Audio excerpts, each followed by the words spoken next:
Welcome to the Fantasy Throwdown Podcast, bringing you the latest updates from the world of sports, gambling, and pop culture. Because you can't have a show without hot takes or a Tiger King meme these days. Know what I'm saying?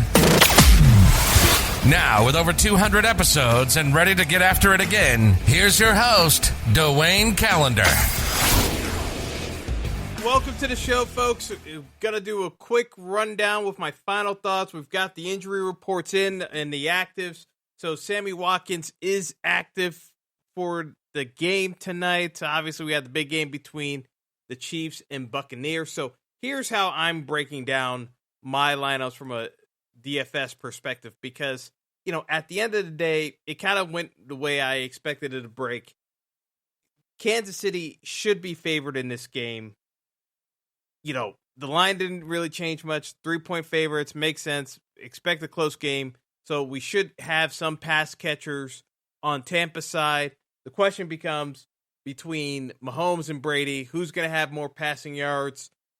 And from a valuation standpoint, how are they going to get there points-wise? And it just makes too much sense to have Mahomes in there. The only question becomes, you know, how do you get different from the rest of the field? You know, if there was a way I could see Brady getting 400 yards passing, yeah. But, you know, Mahomes still should be able to scramble a little bit. You know, he'll have, obviously, the touchdown equity in the red zone on a bootleg.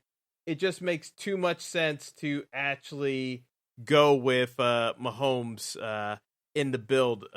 I would personally try to veer away from Mahomes in large field tournaments. So if you're talking about entries where it's not a single entry or 3 max entry or 5 max entry, I would veer away from Mahomes and the captain if you're doing 20 max entries or a large field 150 max entries, because so many people are going to be playing Mahomes and the captain at this point, especially with casual fans playing, obviously, with everyone watching the game. It's just too much to overcome, because you're going to be, you know, even if Mahomes ends up being the highest scoring player, too many people have him in the captain spot, especially on DraftKings. You can't get away from it on Fanduel and Yahoo, and I'll talk a little bit about the strategy there. But for DraftKings specific, I would veer away from Mahomes in large field tournaments if it's not limited number of entrants with single entry or 3 max entry, because it's just too much to overcome. So what I would kind of veer towards is the decision point becomes, do I want Tyreek Hill or Travis Kelce? I'm leaning more towards Travis Kelce because I think Tampa is going to do a much better job of containing Hill at this point. They've had 2 weeks to prepare and try to bracket coverage on Hill to avoid the busted plays. I think the busted plays come from elsewhere, especially when you have Sammy Watkins active tonight. You're going to have Kelce and Watkins finding soft spots in the zone. And I think it comes down to which Chiefs running back between Mecole Hardman and Demarcus Robinson can they get in on those specialized plays. Not to say that Tyreek Hill can't get there receptions-wise. I just think that so many people are banking on the monster game from Tyreek Hill in the captain spot that, you know, if they're not going to Patrick Mahomes, they're going to Tyreek Hill. And then obviously more casual people are going to go with Brady in the captain and then try to stuff in Chiefs players, including Mahomes and the other Chiefs players, and then roll with like a Ronald Jones on the Chiefs side. So we don't want to go down there. You know, in terms of guys that I'm avoiding Gronk. I talked about this on the props episode, and I'll say it here. Gronk's going to be used primarily as a blocker because of the pass rush of the Chiefs. Between Frank Clark and Chris Jones, there's just too much pressure going to be on Tampa's offensive line. Yes, Brady gets the ball rid of the ball quickly, but Steve Spagnuolo, the Chiefs defensive coordinator, has a game plan set up for Brady to disrupt that pocket. I don't care what anyone says. Brady's going to be under pressure tonight, and he's going to have to get rid of the ball quickly. But the best way to kind of keep Brady upright still is by having Gronk inside the block. So I just don't see enough opportunities for Rob Gronkowski to get outside of the tackles to be down the field tonight. I really don't. I don't like Gronk at all from a DFS perspective. Yeah, will I sprinkle him in a couple of larger field tournaments just in case? Yeah, but realistically, he's almost a complete fade for me because there's just so limited ceiling with Gronk today, and in the fact that it's Gronk, everyone's playing Gronk, so it's just there's no real upside to playing Gronk in my opinion, and I think it's limited downside to playing Gronk. Yes, the public's going to be on him, so if Gronk gets a red zone touchdown, yeah, that hurts. But I just look at it from the perspective, there's just so few opportunities, and I think there's going to be a lot of scoring in this game. That's the thing. I think Gronk needs 2 touchdowns to really get their value-wise. I think with a Scotty Miller, who definitely has a 10-point, I think Scotty Miller has a floor of 10 points and get up there higher. I think you can play Scotty Miller and the captain on DraftKings and then build out your roster that way. That's how confident I feel about Scotty Miller tonight against the Chiefs secondary. I do think you can get some good value out of Scotty Miller, that it just is a no-brainer. And while Cameron Brate has a limited ceiling, he's got a decent enough floor that with everyone going on Gronk and Brate being more expensive, like there's just not going to be as much popularity on Brate. So playing Brate and Scotty Miller in lineups makes a ton of sense to me. The other guy, and I keep saying this, Antonio Brown. AB, we don't know what his true status is. But to me, if there's a captain you're doing on DraftKings that, you want to play around with, I would say the AB builds make a ton of sense because of the fact that, especially in the second half, because people will talk about the full game. There are still a bunch of second half contests you could play on DraftKings and Fanduel tonight as the game goes along. Don't forget about those. If Tampa's down, AB is an instant captain play, in my opinion, because Tampa is going to need to throw the ball down the field, and AB can break one off that way. And to me, AB makes a ton of sense in second half contests on DraftKings as a captain, because you're going to see Tampa most likely playing from behind, trying to get back into the game.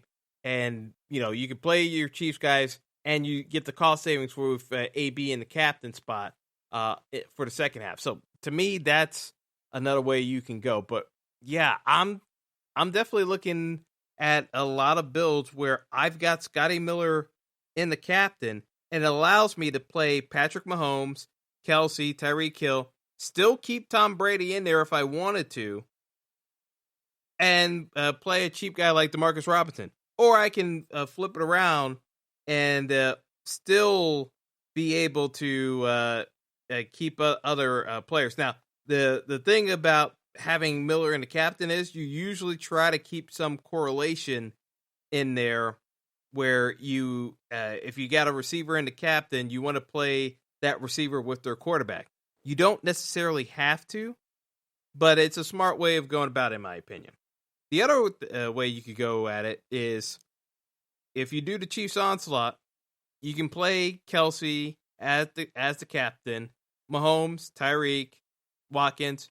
Use Scotty Miller as your lone representative for the Tampa Bay and the Chiefs defense. I wouldn't do it necessarily because I still think you can get a lot of value out of Antonio Brown. Now, will I have some Chiefs onslaught builds? Yeah, because you have to prepare for the many possibilities that come with these types of games. But I don't think it's the craziest thing in the world that you could get a Super Bowl where Tampa still keeps this game relatively close in the fourth quarter, and then the Chiefs have to put it on them in the fourth quarter and get a knockout blow. It's not the craziest thing that's ever happened in a Super Bowl. So I'm just looking at it from the standpoint of, you've got a ton of folks that are going to be playing Gronk at 3K. Just fade the 3K, pay up for Brate, and then find a way to get different enough in your lineup where you could play Brate, Miller, at least 2 of the 3 between Brate, Miller, and Antonio Brown, and then fit in your Chiefs studs that way. To me, that's the optimal way of building out your roster for the game. Yeah, I'm sure there are other ways you could go about it that I'm sure a number of people will be taking advantage of, but to me, that makes the most sense out of all these various builds you can do because of the amount of firepower involved. There are definitely guys you can take advantage of in these matchups. So I'll leave it there for DraftKings. For Fanduel and Yahoo, because this MVP position on because Yahoo just introduced it, but they follow the exact same format as FanDuel, so it's the same strategy. Because the salary doesn't change, Patrick Mahomes has to be in the MVP spot. The only reason why on DraftKings you have to make a decision on your captain is because of the salary implications. But with Patrick Mahomes' point potential, it still makes too much sense to have Mahomes in the captain over everyone else. The ball's going to be in his hands throughout. The only way, he doesn't actually make it as the top captain of points wise is if you get some fluky situations where you got the Chiefs doing some jet sweep plays that score for a touchdown involving Tyreek Hill or Kelsey throwing a touchdown pass to someone.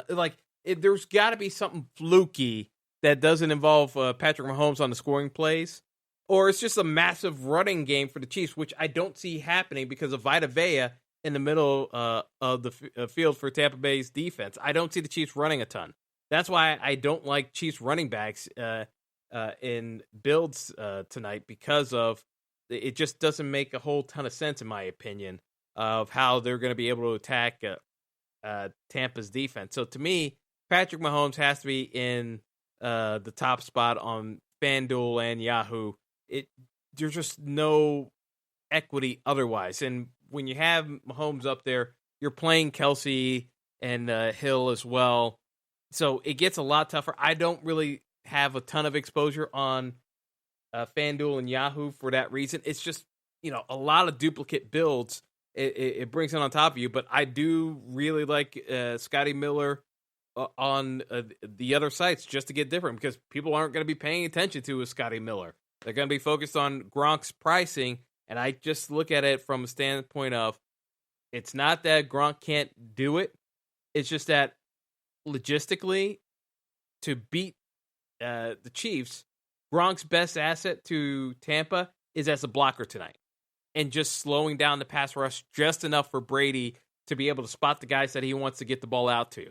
I just don't see Gronk having enough opportunities down the field to be even remotely relevant from a fantasy perspective tonight.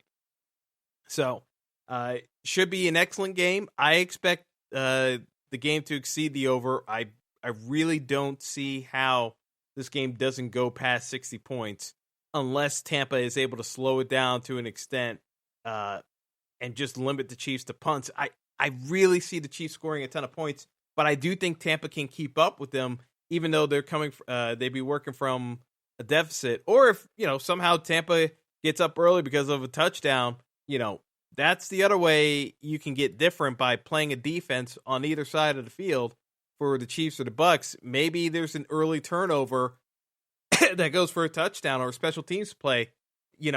That is how lineups can change. But, other than that, I really look at this game as, don't get too cute. Let's stick with what we know and what the routes have been running for players when they're healthy. Because Sammy Watkins is active, it hurts Mecole Hardman builds, but it's going to take away some of the ownership on him, because some of the more sharper players are going to be off of Hardman and pivoting to Watkins. I'm going to have a lot of exposure to Watkins, but I'm still not going to completely fade Hardman either. So, you gotta be able to blend in, what you feel confident in doing. I really like Watkins and Kelsey builds, because I think that Tampa is going to try to slow down the Chiefs enough, and it's just going to allow the Chiefs to pick apart Tampa's defense. So a lot of receptions between Kelsey and Watkins. I think Kelsey and Watkins can combine for over 15 receptions tonight.